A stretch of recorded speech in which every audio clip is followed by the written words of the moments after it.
Hi, Rod Francis. And I wanted to take a few moments here to talk about this area of the slow intuitive and what that means for us as humans and as coaches in terms of intelligence and change.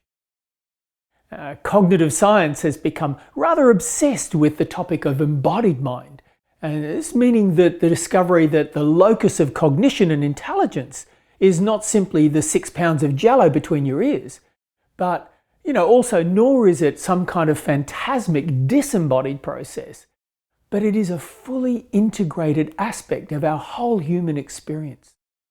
The mind is the body. So when we talk about being smart or having IQ, we might as well talk about having SQ or somatic intelligence as well. Equally, according to Professor George Lakoff from Berkeley University, cognitive science is currently believed that more than 95% of our thought and processing power is operating outside our conscious workspace. So in the domain of the embodied unconscious. And it is this vast ocean of implicit intelligence which we are teaching you to bring online in the Emergent Coach Training Program. Yet another cognitive scientist, Professor Guy Claxton, wrote in his remarkable short book, Harebrained Tortoise Mind, that modern Western culture has so neglected the intelligent unconscious, the undermind, I shall sometimes call it, that we no longer know that we have it, do not remember what it's for, and so cannot find it when we need it. Claxton's clear that accessing this undermind is vital to bringing all our creative intelligence online. And his book outlines a really compelling empirical case for doing so. Many researchers have spoken rather compellingly about our inbuilt ways of navigating decisions in the world. So the eminent Daniel Kahneman speaks of two fundamental systems. Number one, to him, is a quick and dirty intuitive process which we seem to have on board largely to save energy and time. System two, for Kahneman, is our analytic deliberate mode which we use to reason things out. Now, this is energy and time expensive, but more precise and fit for purpose if you're doing something such as calculating taxes or plotting the trajectory of a missile. There's a certain degree of academic dissent around the value props of each of these systems, which you'll learn about in the program if you take it, as research shows that each works rather better for good decisions depending on certain conditions. Nonetheless, this two-part version of intelligence and decision-making seemed a little lacking to me. That dissonance was born out of my personal experience that intuition, gut feeling, creativity, and the notion of insight often don't seem to come to the surface quickly at all for me. Nor did it do so by deliberate figuring it out. No. There was another pathway. Something that required setting up certain conditions, and then it would seem to emerge. So when I read Guy's description of this undermind and the value of a slower intuitive process that he writes about, well, let's hear him on this. He says, we find ourselves in a culture which has lost sight of some fundamental distinctions, like those between being wise, being clever, having your wits about you, and being merely well informed. We've been inadvertently trapped in a single mode of mind that is characterized by information gathering, intellect, and impatience. To tap into the leisurely ways of knowing, one must dare to wait. Knowing emerges from and is a response to not knowing. Perhaps the most fundamental cause of the decline of slow knowing, though, is that as a culture, we have lost our sense of the unconscious intelligence to which the more patient modes of mind give access. The reality is intuition, gut feelings, inner knowing and so forth, whether fast or slow, have been mostly relegated to the fluff pile as valid decision-making tools. But these days, an overwhelming body of research says otherwise, and that ignoring its potential has left a vast portion of our true intellectual potential on the table, untouched. In Emergent, we cover a lot of this research, plus engage practices and tools that get the intuitive muscles back in business. So how about we have a quick overview of a few key elements and also have a wee experiment with a few of these. So firstly, let's consider 3 interrelated aspects of this topic which are helpful to clarify, and those are instinct, intuition, and insight. Now, instincts are those inner drivers which have been programmed into us over the entire course of our evolution as a species. The instinct to survive, to procreate, to eat, and so forth are all ones we experience, as do most other animal species. These are largely fixed, and while we can consciously make other choices, the unconscious drivers are not really something we can reprogram in a single lifetime at least, and let alone a coaching session. Now, intuition is largely the result of what we call implicit learning, though it's fair to say that aspects of instinct may play into it to some degree. Implicit learning means how we take in complex information in a more incidental manner, yet it all builds as the large ocean of inner intelligence. This inner knowing, when it surfaces as a gut feeling, isn't simply a wild guess or a stab in the dark, but very much the downstream effect of that implicit learning, your acquired, embodied knowledge, formulating responses, solutions, and new creative ideas.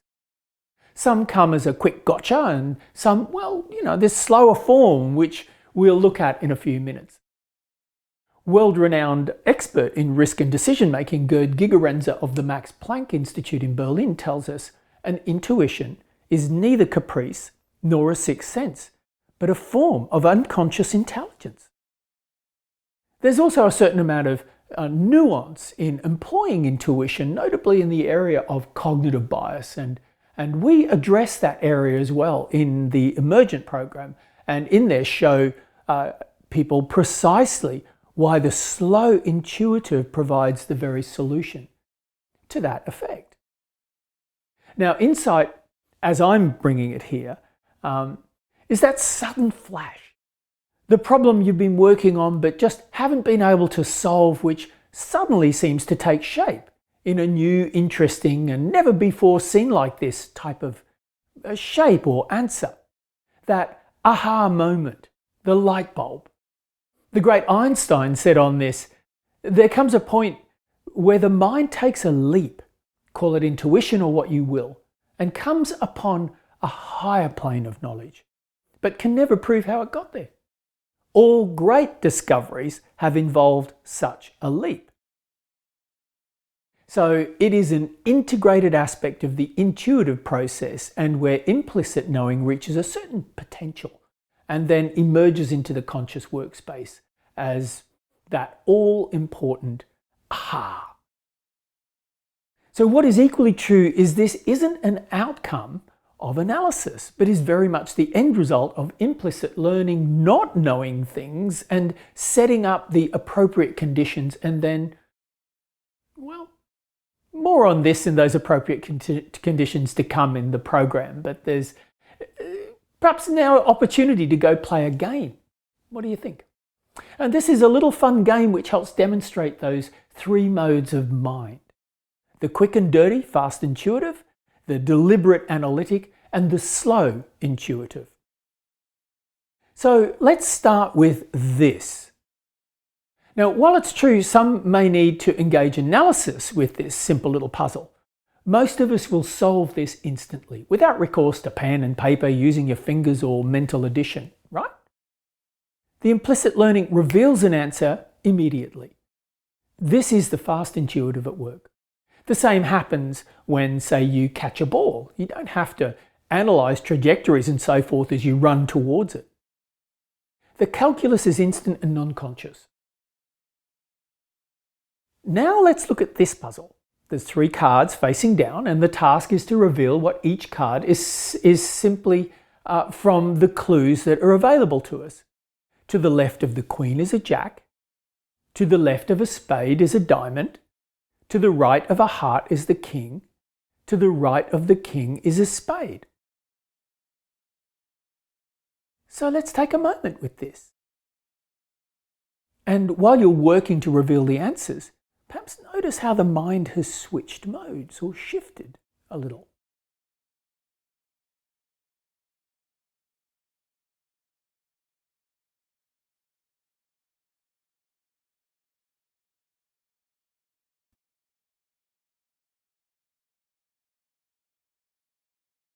Okay, so here's the answers to this. And as you can see, absolutely, to the left of the queen is a jack, to the left of a spade is a diamond, to the right of a heart is a king, and to the right of the king is a spade.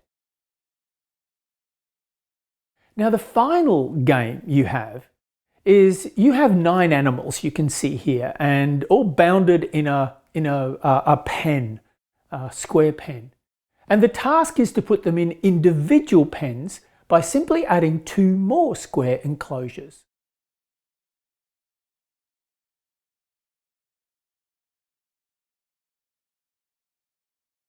So as you move into this mode of problem solving, perhaps paying attention to whether there's a subtle shift in the way the mind is operating.